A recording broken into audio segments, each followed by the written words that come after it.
बिस्मिल्लाहिर्रहमानिर्रहीम। अस्सलामु अलैकुम। पागल खान, हिटलर खान, यूटन खान, ज़कात खान, कैंसर खान, सुनामी खान, यहूदी खान, तालिबान खान और पता नहीं कौन सा खान। कौन है ये बंदा जो इतने सारे टाइटल्स जिसको बायक वक्त दे दिए गए? कौन है ये बंदा? क्या क्या जुल्म ढाए होंगे इस बंदे ने इस मुल्क पर। पिछले 65 साल में इसने मुल्क का बेड़ा ही गर्क कर दिया होगा, जो इतने मुख्तलिफ गलीज नामों से पुकारा जाता है। और कौन है इसको इन नामों से पुकारने वाले? मुल्क व कौम के वो हमदर्द जिन्होंने 65 साल से इस मुल्क को तरक्की का गहवारा बनाने में कोई कसर नहीं छोड़ी। वो जरदारी जिसने कभी भूखी नंगी कौम के पैसों से घोड़ों को मुरब्बे नहीं खिलाए। वो शरीफ ख़ानदान जिसने कौम की हड्डियों से गुदा तक निचोड़कर दुनिया भर में अरबों डॉलर के कारोबार नहीं लगाए। वो अल्ताफ़ भाई जिसने रोशनियों के शहर को पिछले 25 साल में 25 लाशें नहीं दी। वो असफंद यार वली जिसने पख्तून कौम को इसकी तारीख के नाजुक तरीन मोड़ पर सिर्फ $3.5 करोड़ के एवज बेचा। वो फजल रहमान जिसने बेनज़ीर से लेकर मुशर्रफ और जरदारी से लेकर शरीफों तक हर हुकूमत में चंद वजारतों के लिए इस्लाम का नाम बदनाम नहीं किया। ये सेठी, ये मीर शकील रहमान, ये इफ्तिखार चौधरी, मीडिया मालिकान, ये सब के सब इसकी मुखालिफ आखिर क्यों हुए? क्या इस वजह से कि इस बंदे ने कायद आज़म के पाकिस्तान को पिछले 65 साल में इस हाल तक पहुंचाया? और क्या चीज़ है जो इस बंदे को बेचैन रखती है? 63 साल की उम्र में जबकि लोग अपने बच्चों के साथ पुरसकून वक्त गुजारना पसंद करते हैं, इस उम्र में ये बंदा पाकिस्तान के तूल अर्ज में दीवानों की तरह फिरता है। आखिर क्या चाहिए इसे? इसके मुखालफीन कहते हैं उसको वजारत उज़्मा की तलब है। उसके मुखालफीन कहते हैं इसको ताकत का नशा बेचैन किए हुए है। क्या वाकई? लेकिन आखिर वजारत उज़्मा की तलब किसी को क्यों होती है? पैसे के लिए, शोहरत के लिए, करप्शन के लिए?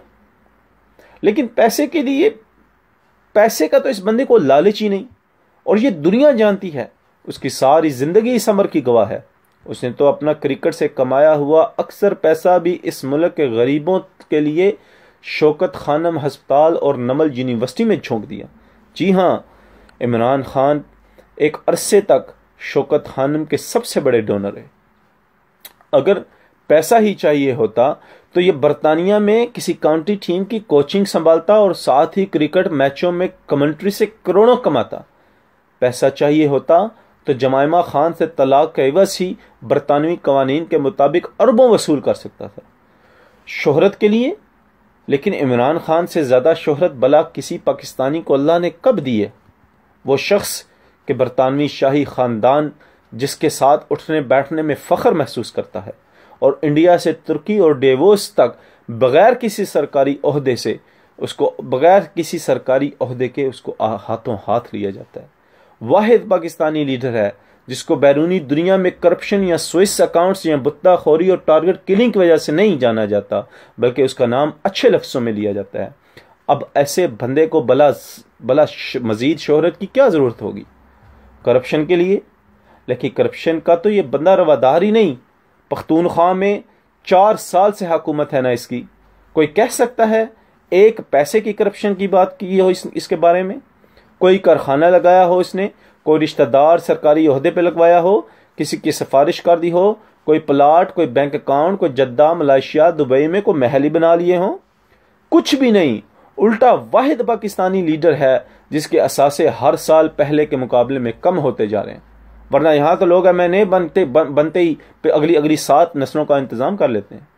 तो फिर आखिर क्या चीज़ इस बंदे को बेचैन किए हुए है? इस बंदे को समझना हो तो चंद लम्हों के लिए अपने आप को इसकी जगह रख कर आंखें बंद करके सोचें। क्या भिखारी बनना आसान है? किसी के आगे झोली फैलाना और सवाली बनना, और वो भी अपने फ़ायदे के लिए नहीं बल्कि कौम के सिसकते हुए गरीब मरीज बच्चों के वास्ते?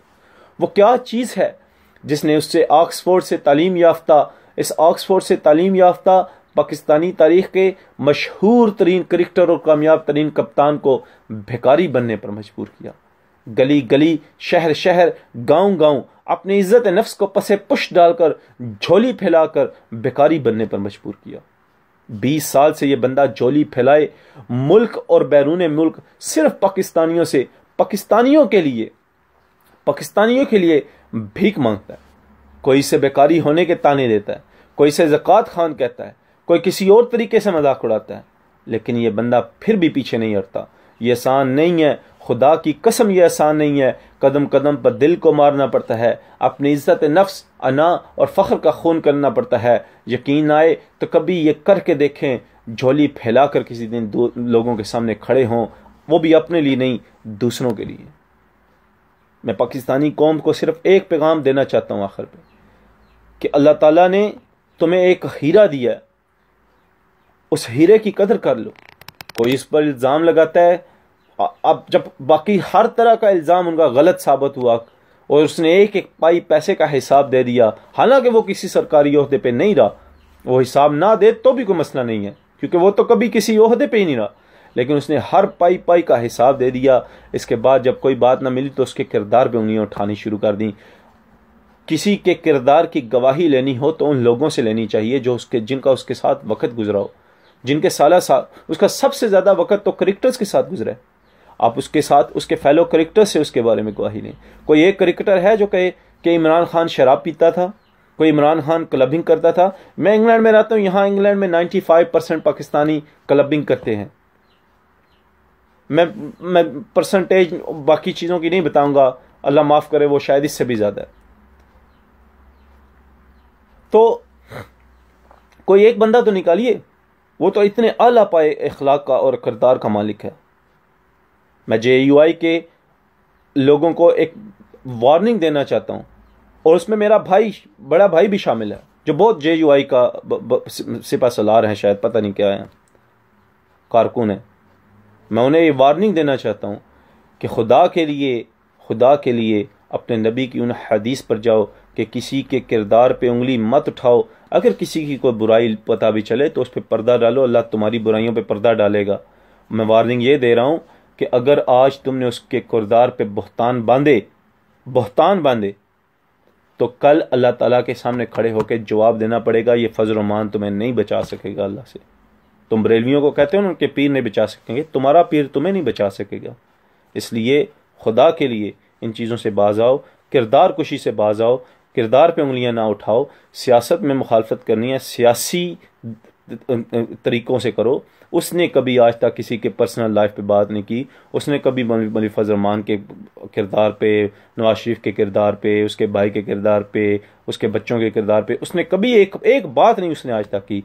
इन बेशर्मों को शर्म नहीं आती, हर रोज़ उसके किरदार पे बात करते हैं।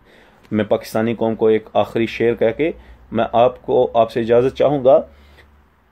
अल्लामा साहब ने यह शेर कहा था इंडियंस के लिए, लेकिन आज वो वक्त है कि ये बिल्कुल फिट आता है पाकिस्तानियों के लिए, क्योंकि पाकिस्तानी कौम इस वक्त अंदरूनी और बैरूनी साजिशों का शिकार है। बैरूनी साजिशें हैं इंडिया, इसराइल, अमेरिका और दूसरों की तरफ से। अंदरूनी साजिशें हैं नवाज शरीफ, जरदारी, फजल रहमान और गठजोड़ की वजह से, और असफंद यार वली और MQM के गठजोड़ से, जो कि इस मुल्क को करप्शन से पाक नहीं होना देना चाहते।